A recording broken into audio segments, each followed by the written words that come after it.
آدم علیہ السلام کی وفات کے بعد ان کے بیٹے شیس علیہ السلام نے ان کی ذمہ داریاں سنبھال لی۔ اب تبلیغ کا کام انہیں کرنا تھا۔ ادھر قابیل جو نرم زمین میں جا آباد ہوا تھا، اس کی اولاد نے فتنہ و فساد اور سرکشی کی زندگی اختیار کی۔ انہوں نے قتل و غارت گری کا بازار گرم کر دیا۔ یہ لوگ آدم علیہ السلام کی قوم کے پاس سے گزرتے تو وہاں بھی فساد مچاتے۔ ابن عباس رضی اللہ عنہما سورۃ الاحزاب آیت 33 کی تفسیر کرتے ہوئے فرماتے ہیں، پرانے زمانے کی جاہلیت کی طرح اپنے بناؤ کا اظہار نہ کیا کرو۔ اس وقت دو نسلیں آباد تھیں، ایک پہاڑ پر اور دوسری نرم زمین پر۔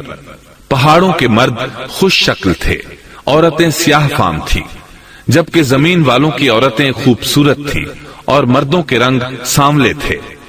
اب ابلیس نے اپنا کام شروع کیا۔ وہ انسانی شکل میں نرم زمین والوں کے پاس آیا اور ایک شخص کا غلام بن کر رہنے لگا۔ پھر اس نے بانسری شکل کی ایک چیز ایجاد کی اور اس کو بجانے لگا۔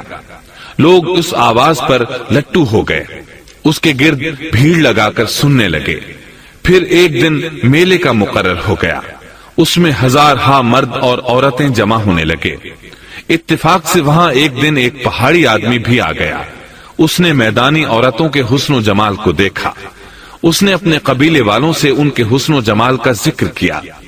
اب وہاں کے لوگ کثرت سے میدانی علاقے میں آنے لگے۔ اس طرح آہستہ آہستہ مردوں اور عورتوں میں اختلاط بڑھا، بدکاری اور زناکاری عام ہوئی، جبکہ یہ سب کام شیس علیہ السلام کی شریعت میں حرام تھے۔ یہ سب بیان کرنے کے بعد ابن عباس رضی اللہ عنہما کہتے ہیں، اللہ تعالیٰ کے قول وَلَا تَبَرَّجْنَ تَبَرُّجَ الْجَاهِلِيَّةِ الْأُولَى کی یہی تفسیر ہے، اور قدیم جاہلیت سے یہی مراد ہے، کیونکہ ان لوگوں نے زمین میں ایک عظیم فساد اور انتشار برپا کر رکھا تھا۔ شیس علیہ السلام اپنی قوم کے لوگوں کو سمجھاتے رہے کہ وہ ان شریر اور فسادی لوگوں کے ساتھ میل جول نہ رکھیں، لیکن شیطان مسلسل انہیں ورغلاتا رہا، یہاں تک کہ شیس علیہ السلام کے ساتھ بہت تھوڑے لوگ رہ گئے اور قابیل کی قوم میں بہت اضافہ ہو گیا۔ لوگ یوں ہی زندگی بسر کرتے رہے، یہاں تک کہ اللہ تعالیٰ نے ان میں ادریس علیہ السلام کو مبعوث فرمایا۔ اس بار ہم آپ کے لیے پیش کر رہے ہیں قصص الانبیاء۔ انسان کی فطرت میں کہانی یا قصص سے دلچسپی روز اول ہی سے پائی جاتی ہے۔ قصص کا لفظ عام طور پر کہانی یا داستان کے لیے استعمال ہوتا ہے، لیکن قرآن مجید میں انبیاء کے جو قصے بیان کیے گئے ہیں ان کی غرض و غایت کچھ اور ہی ہے۔ اللہ تعالیٰ نے انسانیت کا آغاز فرماتے ہی انبیاء کا سلسلہ شروع فرمایا۔ انبیاء اور رسول پے در پے آتے رہے۔ کہا جاتا ہے کہ رسولوں کی تعداد 300 سے زائد ہے اور انبیاء کی تعداد 1,24,000 سے زائد ہے۔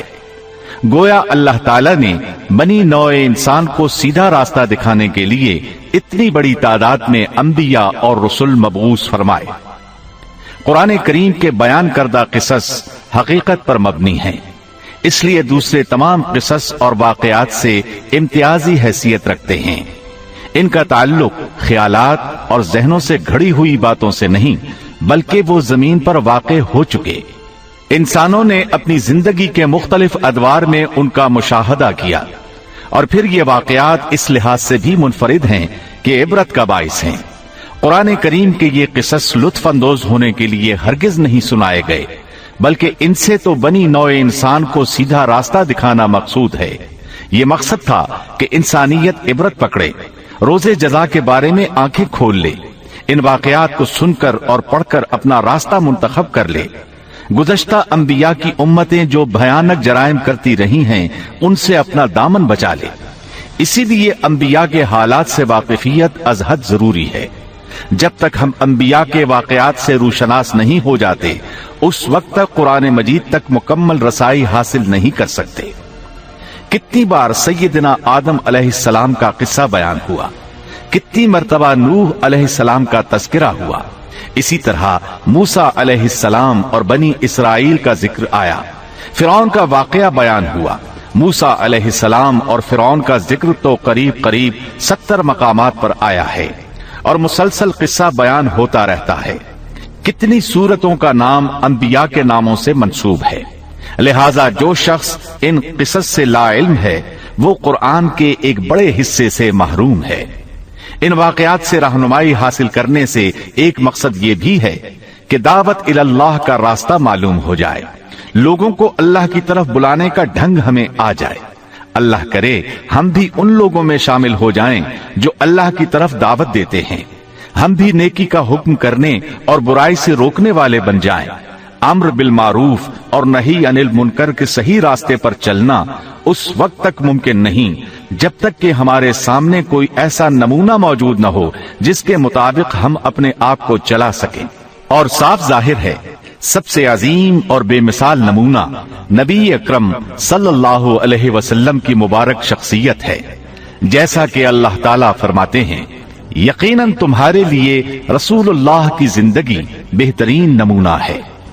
رسول اکرم صلی اللہ علیہ وسلم کے بعد سب سے نمایاں مثال اور نمونہ باقی تمام انبیاء کرام ہیں، پھر صحابہ کرام اور صالح لوگ بھی نمونہ ہیں۔